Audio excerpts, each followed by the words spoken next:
In today's video, I'm going to teach you how to loop video in Capcut. We'll use the Capcut web editor and build a clean, repeatable loop by duplicating your clip so it plays seamlessly over and over. Start by opening your browser and heading to capcut.com. If you see the workspace, you're in the right place. From here, choose Create New to start a fresh project. This opens the editor with a clean timeline and a media panel so you can get your footage in quickly.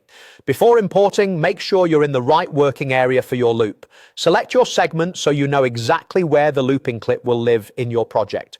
Think of this as choosing the area of the timeline where your loop will repeat, especially useful if you're combining multiple shots or planning a background loop. Next, bring in your footage.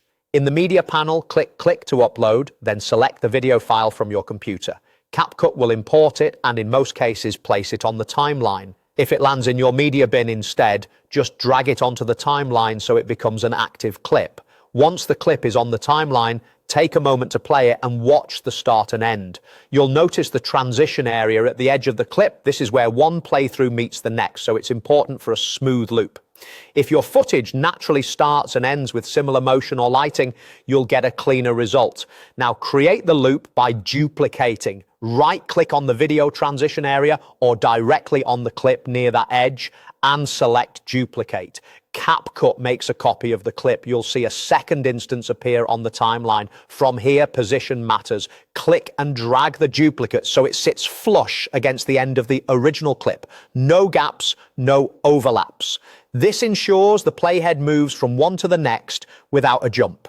Press play and watch the join where the clips meet. If it looks smooth, you're on the right track. To extend the loop, repeat the same action. Right-click again and select Duplicate as many times as you need, then move each duplicate into place end to end. The more duplicates you add, the longer your loop will run. Keep an eye on that connection point each time and listen for any audio clicks or abrupt changes. If your clip has sound, a soft section or a consistent beat tends to loop more cleanly. When you're happy with the flow on the timeline, you've built your loop. That's all there is to it. Import, duplicate, and line up the copies for a continuous repeating video in Capcut.